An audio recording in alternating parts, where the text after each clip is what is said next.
Jadi memang beberapa minggu terakhir tuh sering ngeluh, kepalanya tuh sakit, pusing, dan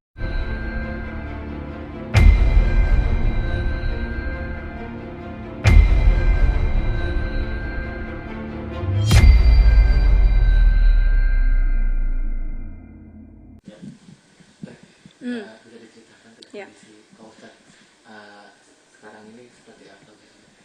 Jadi memang beberapa minggu terakhir tuh sering ngeluh, kepalanya tuh sakit, pusing, dan cenderung tiap hari gitu. Cuman kan kita keluarga mikirnya mungkin cuma salah makan doang karena punya kolesterol gitu kan. Tapi kok udah dihajar obat, kemudian minum jamu segala macam masih belum mempan juga. Berarti kan ini mungkin tidak hanya kolesterol doang gitu kan. Usut punya usut gitu ya. Ada yang rekomendasiin ke rumah sakit lah. Makanya dari kemarin yang diposting di Instagram itu sampai sekarang berarti hitungannya udah 3 hari berjalan ya, rawat jalan bukan rawat inap. Karena sebagian ada yang bilang, oh Ustadz dirawat ya, di opname segala macam. Itu tidak, tapi cuma rawat jalan aja gitu. Ternyata mengingatkan lagi di tahun 2014. Jadi sebenarnya waktu itu sempat juga tuh dirawat, bahkan sempat ada operasi juga waktu itu. Cuma bukan operasi yang sampai di maksudnya yang besar gitu ya, cuma operasi kecil aja. Dan punya catatan penyakit yaitu ada indikasi hambatan, jadi ada penyumbat gitu di antara leher sama ke kepala ya. Jadi makanya antara oksigen atau darah yang terhambat ngalirnya sehingga jadi sakit kepala terus menerus gitu.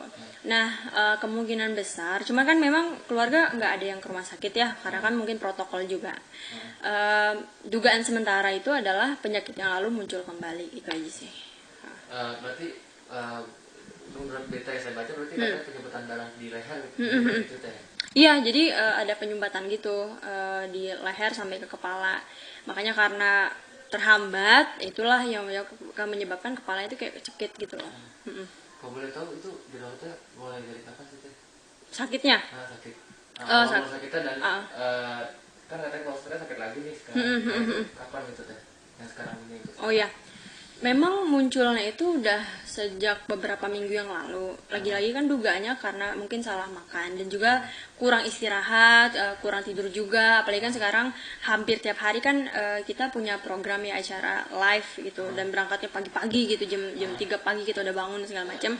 Abis itu terus sampai malam, bangun lagi pagi, malam lagi. Nah itu kan istirahatnya kurang, kemudian olahraganya kurang, pola makannya kurang, pola tidurnya berantakan. Nah mungkin itu juga yang memicu kenapa penyakit yang di 2014 itu muncul lagi. Cuman memang alhamdulillahnya kemarin pas check up dokter bilang nggak ada yang masalah, jantung semua sehat alhamdulillah, cuma masalah di yang penyumbatan itu aja sih. Itu aliran darahnya kurang lancar gitu. Mungkin sekarang kalau untuk kondisi saat ini Pak Ustadz seperti apa gitu? Alhamdulillah, ya dibilang 100% pulih atau membaik sih mungkin belum 100% ya, karena kan ngerasa enaknya juga mungkin karena efek obat gitu. Kita sih masih wait and see, jadi sambil nunggu-nunggu rawat jalan akan berlangsung sampai hari Selasa besok. Keputusannya apakah nantinya bakal ada operasi lagi atau tidak, kita akan menunggu sampai hari Selasa. Kalau misalkan hari Selasa itu udah nggak sakit-sakit lagi, berarti udah selesai di situ. Perawatannya udah nggak jalan lagi. Tapi kalau misalnya masih sakit, berarti ada kemungkinan tindakan yang lebih jauh lagi gitu. Boleh tahu Pak Ustadz sendiri dirawatnya sekarang di mana Pak? Di rumah sakit apa gitu ya, lupa deh namanya apa. Soalnya kita mau ikut juga nggak boleh juga sih, jadi paling tahu lewat WhatsApp aja gitu. Berarti dari pihak keluarga sendiri selama beliau sakit belum ada yang menengok gitu teh.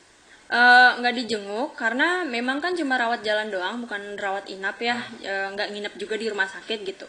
Dan kalau misalkan ada keluarga yang mau jenguk pun sekarang kan ada protokol baru dari rumah sakit, nggak boleh rombongan apa segala macam. Jadi keluarga-keluarga dan kerabat paling jenguk di rumah aja gitu.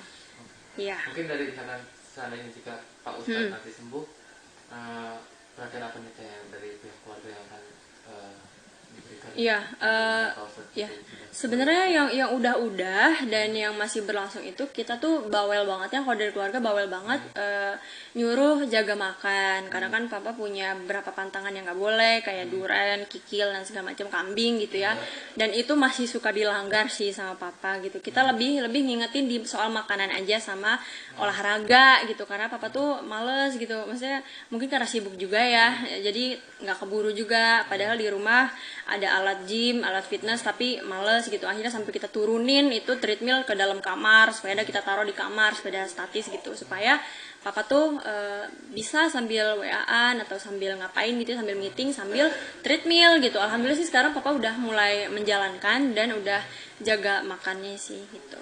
Mungkin terakhir harapan Dokter pribadi, maksudnya yang ke rumah gitu. Nah, kalau ya dokter pribadi sih nggak ada ya, masih suka konsulnya sama yang dokter yang diarahkan dari rumah sakit aja.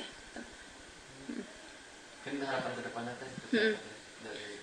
Harapan kedepannya sih semoga ya tentu saja ya disembuhkan, diangkat penyakitnya karena kita pun maksudnya sebagai anak khawatir iya, tapi kita lebih membawa khawatirnya ini ke doa aja gitu supaya orang tua kita diberikan kesehatan, umur yang panjang dan bahagia selalu gitu. Mungkin satu lagi deh teh.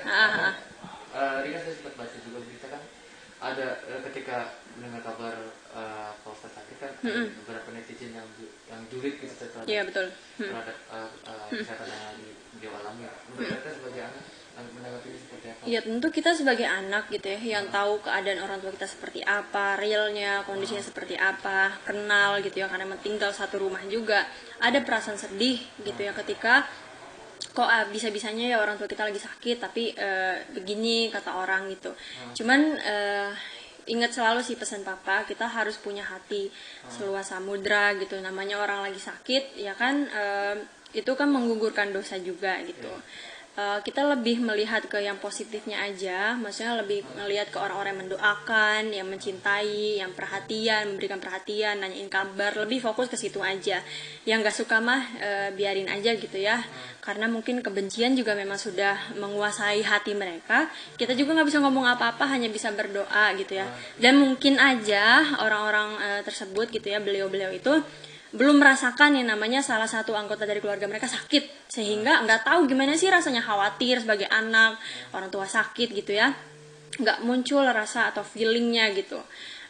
Ya kita doain aja semoga keluarga mereka, orang tua mereka juga sehat sehingga nggak perlu ngerasain khawatir seperti yang kami rasakan gitu aja. Iya.